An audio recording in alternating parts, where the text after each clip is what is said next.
Canada is often seen as a nation of diversity, but is that reflected in our media? It is most definitely reflected on a country radio station in Halifax, Nova Scotia.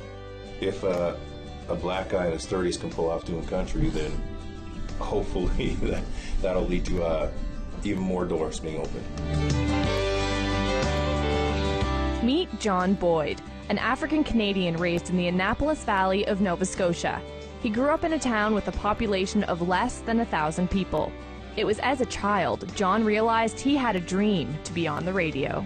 I can remember being 3 and 4 years old. My friend and I used to pretend to be Wolfman Jack. We used to do our own little radio shows, and I think that's a pretty common thing throughout the radio world. It was also as a child that John found out about racism. As African Canadian growing up in a small town in the 70s, I was definitely treated very differently. I was exposed to racism pretty much every day. At one point, I had to move to go to a private school to get away from it. Then I came back and I was still harassed every day, and it was an ongoing thing. The harassment from classmates at his school was becoming a hindrance to his education, to his social development. One day my mother said, "That's enough, we're going to move you to private school." And she screamed and sacrificed, and I went to private school for 5 years.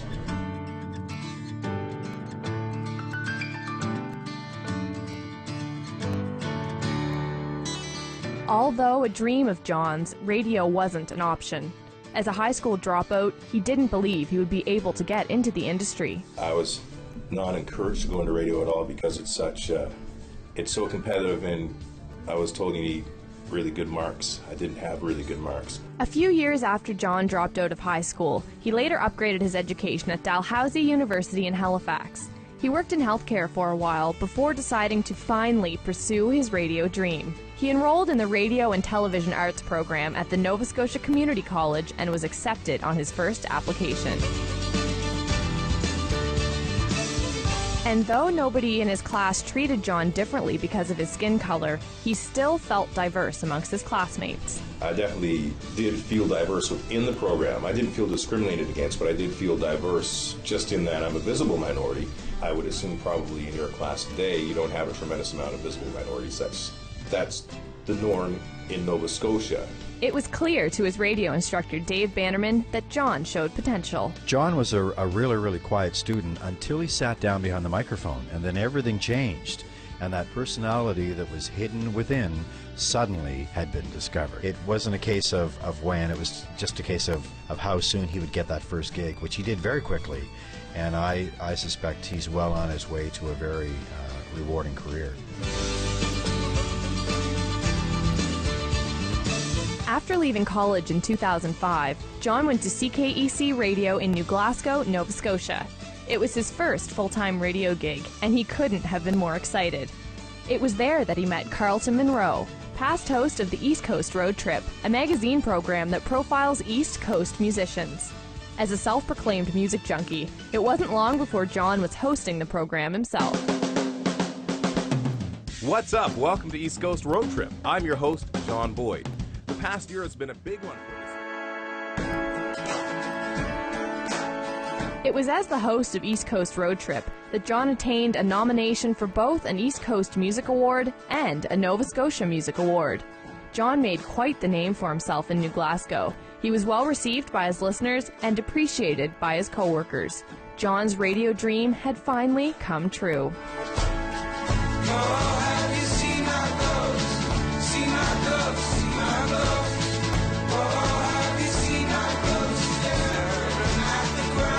Ryan Mader not only worked alongside John at CKEC, but was his classmate during their time together at college. John's a hard worker, he's a go-getter, he's always in the positive.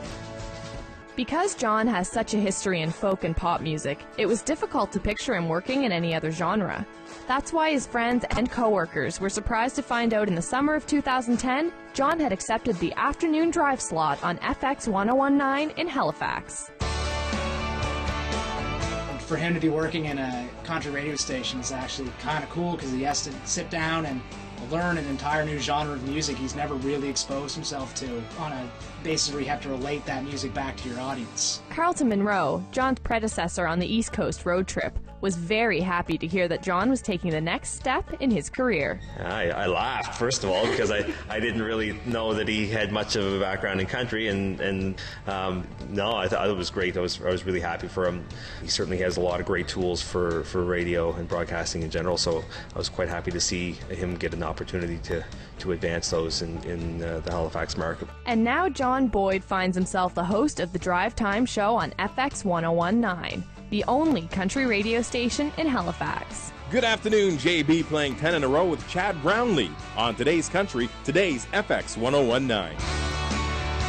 Though it may have taken him some time to adjust to the new format, as a lover of music, he happily embraced the change. It's definitely a little harder because I'm a music junkie, so it's harder in the sense that if I'm listening to pop music, R&B music, rap music, I can rattle off statistics about pretty much any of the artists just off the top of my head.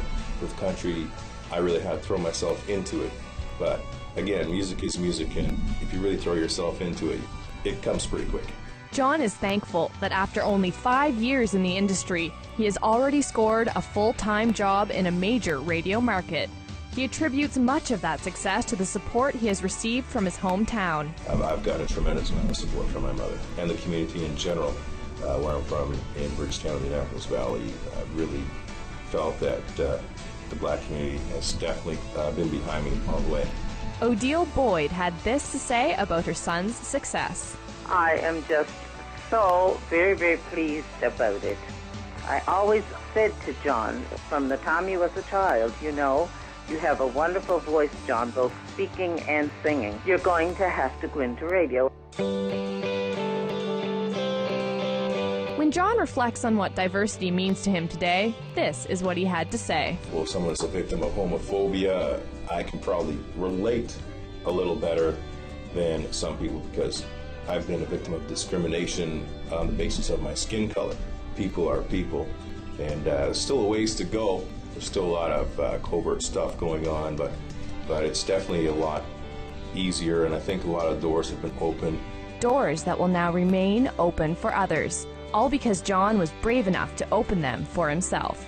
John has embraced his diversity by always staying in the positive. And now, as one of the few African Canadians in the media in Nova Scotia, he is proving that more doors can be opened by others for years to come.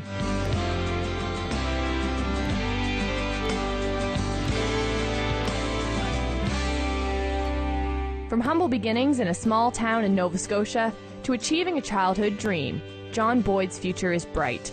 What's next for John? No one knows, but we are sure to be surprised.